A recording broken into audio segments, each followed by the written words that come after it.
Alright guys, so basically I really want to get into the topic of jiu-jitsu and injury prevention.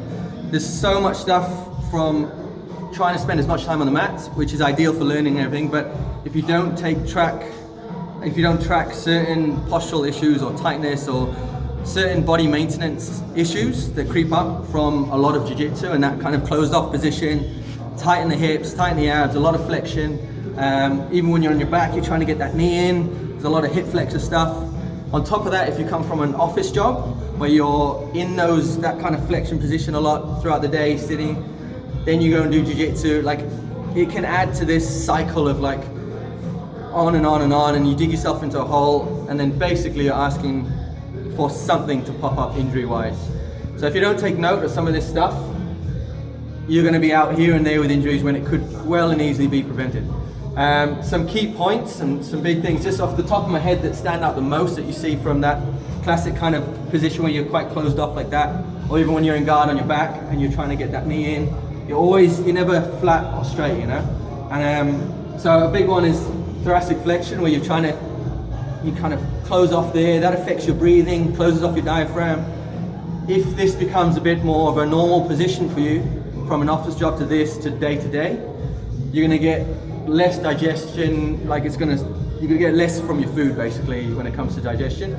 On top of that, it's gonna add to rounded shoulders just from gravity doing its work, as well as forward head, that forward neck position, which looks horrible. As soon as that head starts coming forward, it puts way more strain on that neck the further out it comes. So again, neck issues are quite a big one in jiu-jitsu, stuff you want to take note of.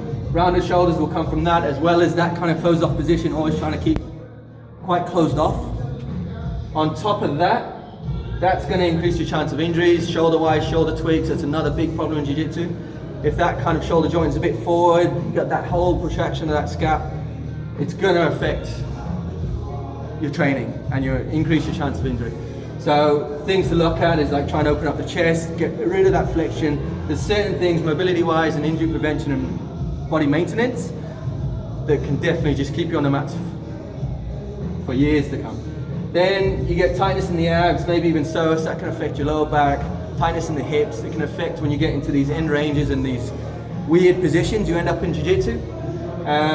So tight abs, that's gonna same tight hip flexors.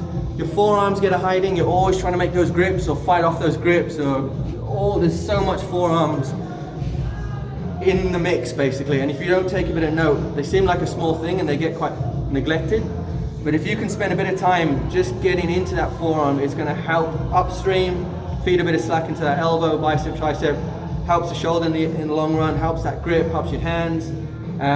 You've got to give the forearms a bit more loving, absolutely.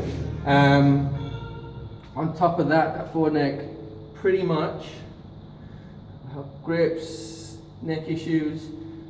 Off the top of my head, that's pretty much what I came up with. I want to get into more breaking down some common positions in jiu-jitsu and just put together maybe a bit of a plan so you can have like a go-to jiu-jitsu specific mobility plan basically. And that's kind of what I'm working on at the moment.